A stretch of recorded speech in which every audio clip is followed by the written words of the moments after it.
if you look at your master regulator, which is your thyroid, if it's not functioning right, many of those variables can turn to a not so great picture.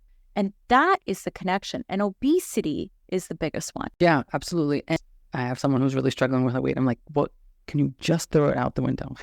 Can you just throw it out the window? So it's not just numbers. So BMI, when we go to the doctors, it's height and weight, and it does a ratio. And it's such an injustice because I want you to imagine, for anyone, let's just close your eyes for a second. I'm going to paint two pictures of somebody who weighs the same and maybe is the same height. So you have the person who is whatever, let's just, a certain height. They are carrying all their weight. Their waist and their hips are more or less the same size, or maybe the waist is a little bit smaller than their hips. They are big and they are muscular and they weigh 200 pounds. Mm-hmm. Same height of a person, but now this person carries most of that 200 around their belly. That's what we mean by waist to hip ratio. So their waist is significantly larger than their hip.